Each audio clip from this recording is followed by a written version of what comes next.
নামাজের সামনে দিয়ে যাওয়া আসা করলে কি 40 দিনের ইবাদত নষ্ট হয়ে যায়?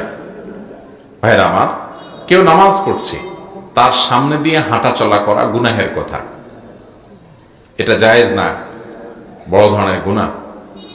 নবী করিম সাল্লাল্লাহু আলাইহি সাল্লাম বলেছেন, লাউ ইয়ালামুল মারু মা বাইনা ইয়াদাইল মুসাল্লি মা আলাইহি, নামাজের সামনে দিয়ে যে হাঁটে সে যদি জানতো যে এর সামনে দিয়ে হাঁটাটা কত বড় অপরাধ, কত বড় গুনাহ, তাহলে সেক্ষেত্রে লাকানা ইয়াকিফু খায়রাল্লাহু মিন আন ইয়ামুররা বাইনা ইয়াদাইহি, নামাজি ব্যক্তির সামনে দিয়ে যাওয়ার চাইতে লা ইয়াকিফা 40 দিন পর্যন্ত বা 40 ঘন্টা, 40 বার কোন কোন হাদিসে বলা হয় না কতটুকু, তাহলে এই 40 দিন বলেছেন অনেক ওলামা ইকরাম যে 40 দিন পর্যন্ত দাঁড়ায় থাকাটা তার জন্য সহজ মনে হতো ওই সামনে দিয়ে হাঁটাহাঁটি করার চাইতে।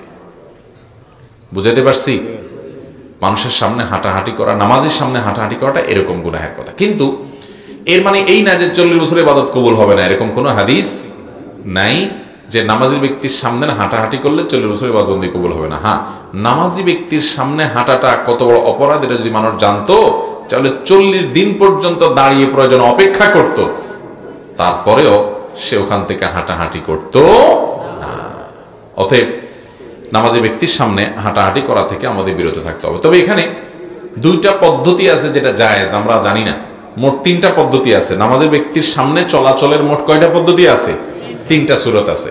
একটা হলো নামাজি ব্যক্তি নামাজ পড়তেছে, সালাত আদায় করতেছে, এই সালাত আদায়কারী ব্যক্তির সামনে খালি আছে, ধরেন জামাত দাঁড়ায় গেছে, এখন 2 দিক থেকে মুসল্লি দাঁড়ায় গেছে, যিনি নামাজ পড়তেছেন তার সামনে একটু একজনের জায়গা ফাঁকা আছে, তো আপনি পিছন থেকে আস্তে করে তার সামনে চলে যান, অথবা ডান পাশ থেকে তার সামনে বরাবর চলে আসেন, অথবা বাম পাশ থেকে বরাবর তার সামনে আসেন, ক্রস করেন না, শুধু ওই সামনে এসে দাঁড়ায় যান।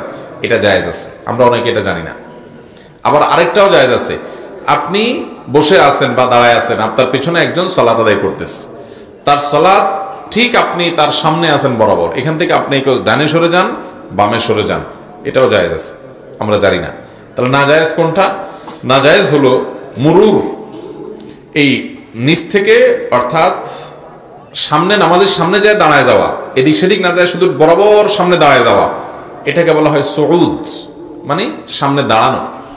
আর সামনে আসেন, সেখান থেকে আস্তে করে সরে গেলেন, এটাকে বলা হয় নুজুল, মানে সরে যাওয়া, এটাও জায়েজ আছে। নাজায়েজ কোনটা? মুরুরটা নাজায়েজ। মুরুর কোনটা? মুরুর হলো ক্রস। ক্রস বুঝেন? মনে করেন এই বরাবর নামাজি আছে, আপনি এই পাশ থেকে এই পাশে গেলেন, অথবা এই পাশ থেকে এই পাশে আসেন, এটা নাজায়েজ, কারণ এটাতে নামাজের মনোযোগ নষ্ট হয়। আস্তে করে সরে গেলেন সামনে থেকে বরাবর, অথবা সামনে যে দাঁড়ায় গেলেন, এটা জায়েজ আছে। অনেক লোক দেখবেন পিছে নামাজি ব্যক্তি নামাজ পড়তেছে, সে বরাবর সামনে আছে, তো সামনে থেকে সরেও না, আবার একটু পরপর চোখ ঘোরায় ঘোরায় বড় করে করে নামাজের দিকে তাকা, আছে না? নেই? অনেক সময় আবার কই মাছের মাথা চাবায়, বিরক্ত হয়। তো এটা না জানার কারণে হয়েছে। আপনার বিরক্ত হওয়ার দরকার নেই, আপনি আস্তে করে দরকার হলে চলে যান। যদিও যে নামাজ পড়বে তার দায়িত্ব হলো সামনে সুতরা নিয়ে দাঁড়ানো, যাতে করে কারো চলাচলে অসুবিধা না হয়। আর যদি অনেক সামনে দিয়ে, নামাজি ব্যক্তির সামনে দিয়ে হাঁটাচলা করে, কয়েক কাতা সামনে দিয়ে, যে নামাজি ব্যক্তির মনোযোগ নষ্ট হবে না, তাতেও অসুবিধা নাই। তাহলে খোলাসা কথা হলো, নামাজি ব্যক্তির সামনে দিয়ে চলাচল করাটা গুনাহ, কিন্তু তার মানে এই না যে 40 বছরের ইবাদত কবুল হবে না, এমন কোনো কথা নাই। তবে নবী সাল্লাল্লাহু আলাইহি সাল্লাম বলেছেন, নামাজি ব্যক্তির সামনে হাঁটা কত বড় গুনাহ, এটা যদি মানুষ জানতো তো 40 পর্যন্ত দাঁড়ায় থাকতো, তারপরও সে নড়াচড়া করতো না।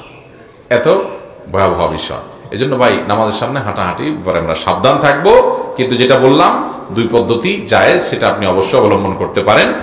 আর যদি বসে সবর করেন, তাহলে সেক্ষেত্রে এটা আপনার ব্যাপার।